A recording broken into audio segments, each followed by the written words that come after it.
What is up, guys? It is Styx here, and today I'm going to be going over the newest Grasp of Avarice dungeon, courtesy of Bungie's 30th anniversary pack. This dungeon is a requirement to get the new thorn armor, reprised weapons such as Eyasluna, and the Gjallarhorn. In my first time going through the dungeon, I used a Bottom Tree Void Warlock, and we had a well. The dungeon could be found next to the 6-man activity under Eternity.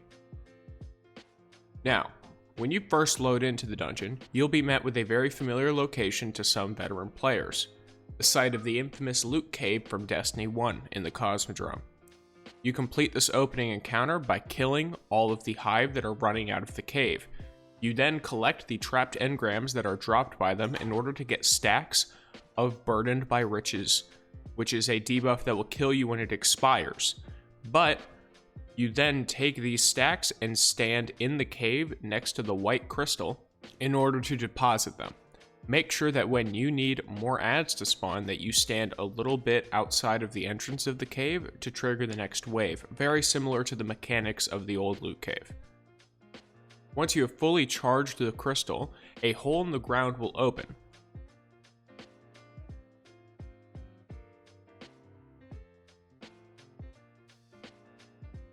Nearby here is a collector item that you need in order to get the triumph for the newest Gjallarhorn ornament.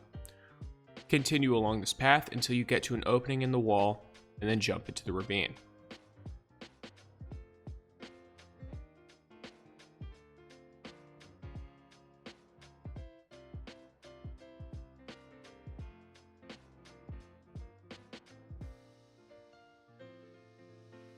Once you've jumped into the ravine, feel free to continue following my path through here. I will note that coming up, there are certain traps. I very much recommend not clicking on anything I don't click on, because then you will die. So first, open the second door, jump over the pressure plate under your feet, flip that switch, and then the pipeline will open. Then you can run on through. Once in the open room, jump onto one of the platforms in the distance, though note that these will sort of fall down a second after you've jumped on them. So either get into this glitchy spot, or just quickly jump over to this platform. Do not flip that switch in front of me. As this is first time gameplay, I was attempting to open it without triggering the trap. You instead want to jump into this room under the platform. There's another switch here which has already been triggered in this gameplay.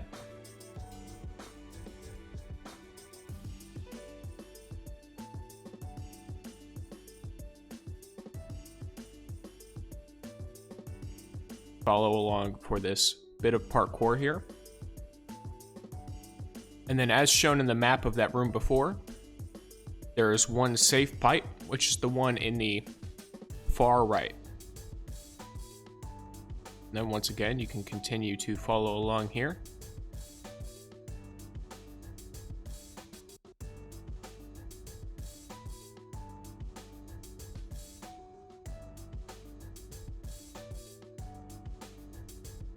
Now that you're in this dam area, you will want to run across to the other side and look for the red switch from earlier.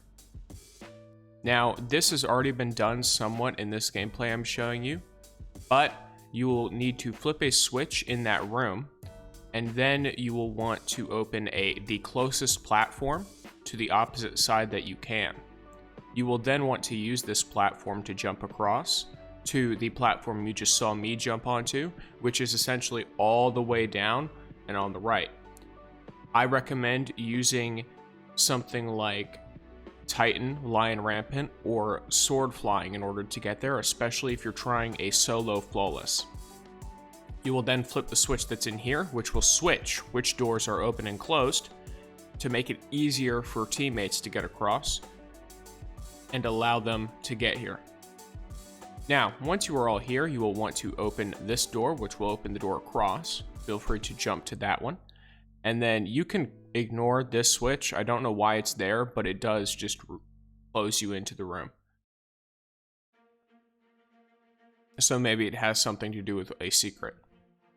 But come over to the far side of this room after jumping through the hole, and you can turn on the actual part of this encounter, which is a giant shrieker in the middle of the room.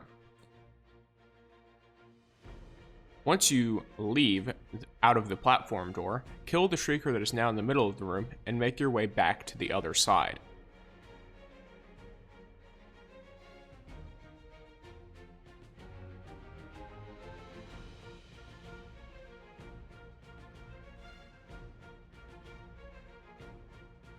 Then, kill the adds and flip the switch that is in here, which opens the door into the next area of the dungeon.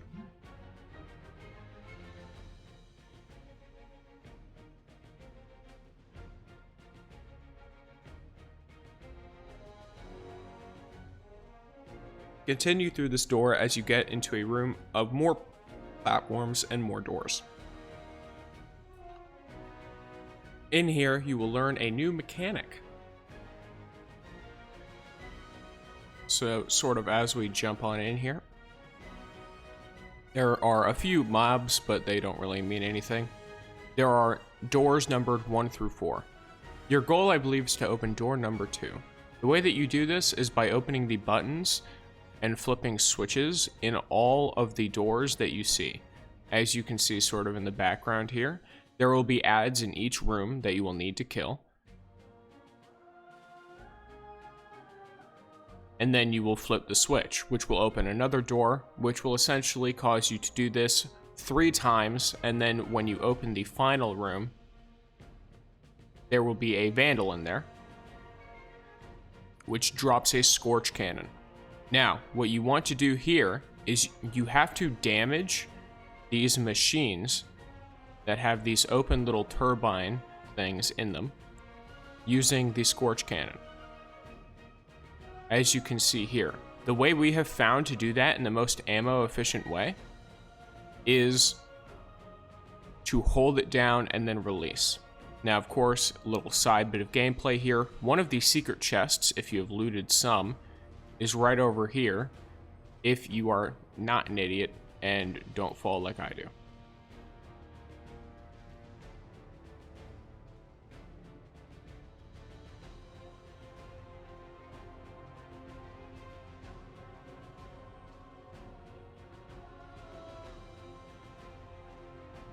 Once the door has opened, you will run up and then a sort of rolling boulder will come down. So dive into one of these side cubbies and then continue.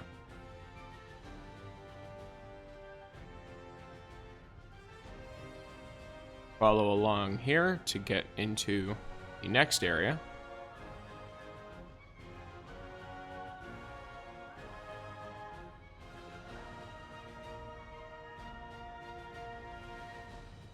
And then you will just need to jump all the way across to the opposite platform there.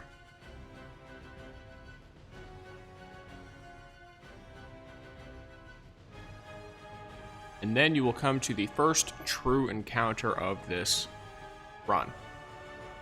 I used Cartesian and Sleeper, so as you continue to the opposite side, you will find that the ogre is immune. You will want to use the mechanics we just learned from the encounter previous to this, or the little puzzle, and open this door using the damage from the Scorch Cannon.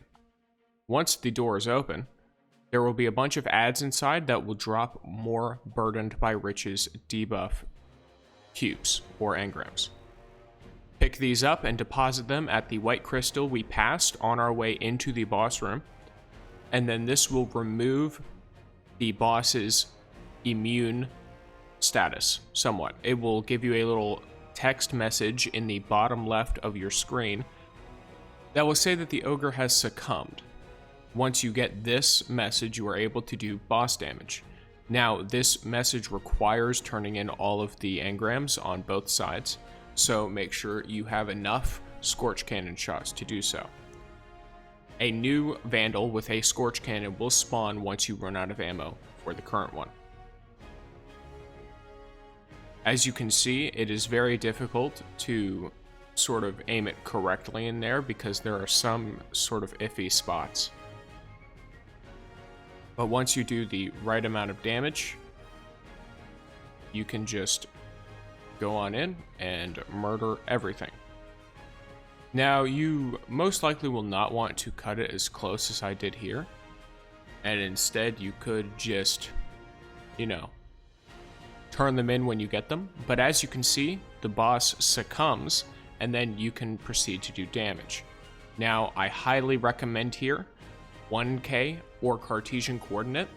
An easier to get option would be Sleeper Simulant, but he does get a little up close when he gets low.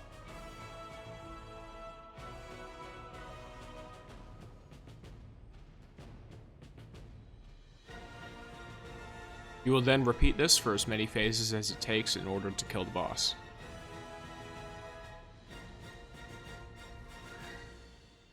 This will drop your first actual loot chest from the dungeon. Follow along, sort of through all these winding paths and such.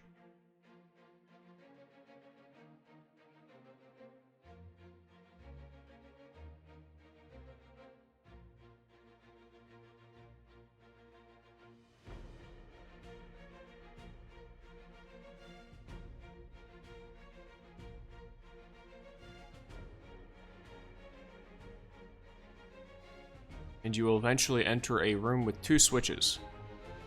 Ignore the switch on the right. The switch on the left will start the next encounter, which is a sparrow race. As you can see here, my teammate is going to flip the switch, and then we are going to attempt to run through this encounter.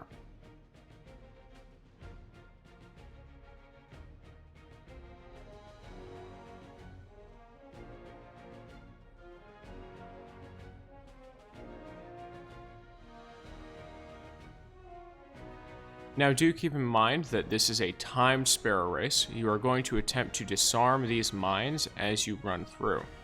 As you can see, my sparrow is getting destroyed multiple times here, resulting in my death.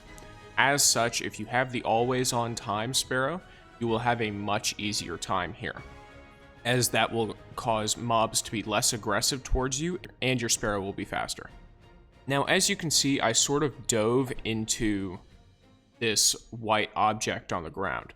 This is called a mine fuse or a mini fuse. You use this in order to increase the time on your mines. My team's personal strategy here was to have one person with always on time run all the way ahead of everyone else, while the other 2 people just click the fuses in order to give them the most amount of time as possible. Realistically, you should only need one person to press the fuses, as we learned here when I had gotten blown up and was dead for most of the encounter. But, provided you do it in time, this is a very short encounter to complete, though it can be a run-denner if you are going for flawless. Now when you're at the end and you're in this sort of cave area, you will see that there did not appear to be any loot from this, unfortunately, which is a little bit odd to me. At least I didn't get any twice, both times I ran it. But if you continue, you will get to the penultimate encounter of the dungeon. Now, this is the encounter that I believe most people have been calling Fallen Shield.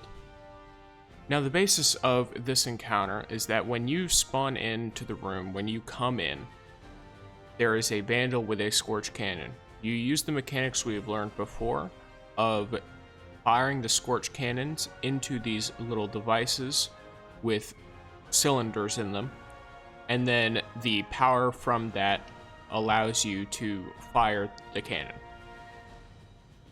This time, instead of opening doors. The premise of this is you want to get yourself, by launching yourself using these, you'll want to get yourself to the platform that has an immune servitor on it. Once you have done this, you will want to kill the adds on this island, which will give you Burdened by Riches stacks. And then this, by proxy, you will be able to beat the servitors the same way you beat the ogre, by depositing these Burdened by Riches stacks at the white crystal that is located in the sort of center building of each of these islands.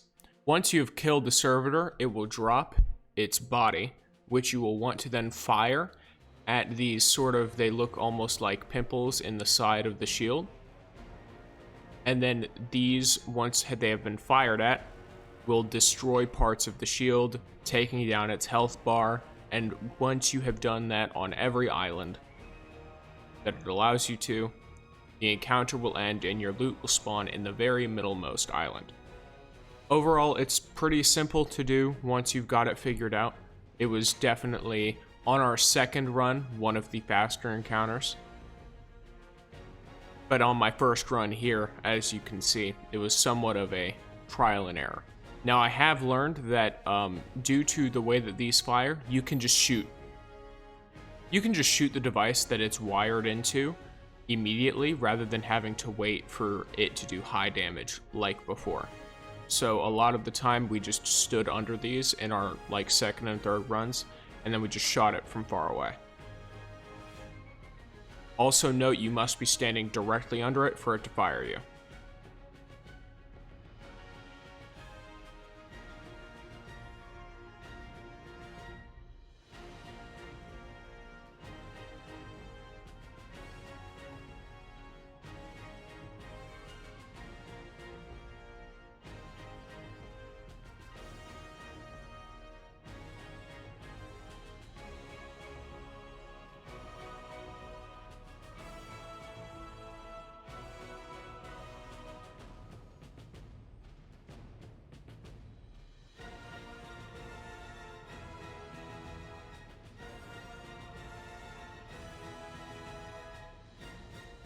You will then want to take the final cannon from the middle island up into where the boss room will be located.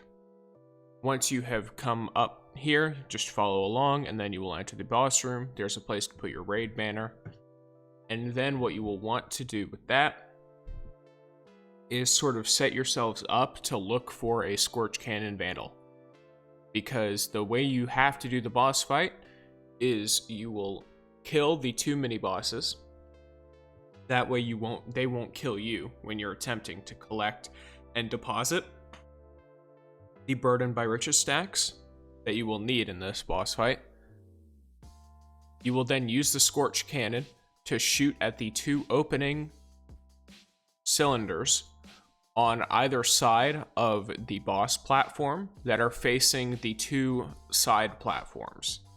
This will then, once one of them has triggered, cause a bunch of engrams to fall from the sky on all of the ad platforms. You will collect these and deposit them. After you have done 2 of them successfully, it will start the damage phase. Until then, the boss is immune.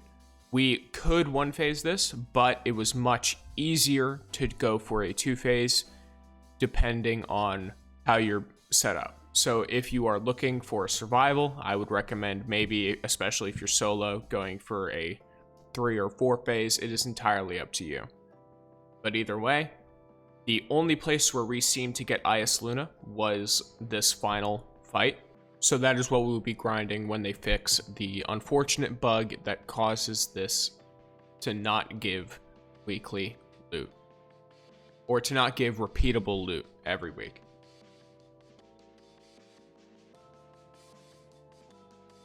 Until then, thank you guys for watching. If you enjoyed, subscribe, etc. I'll see you guys in the next one.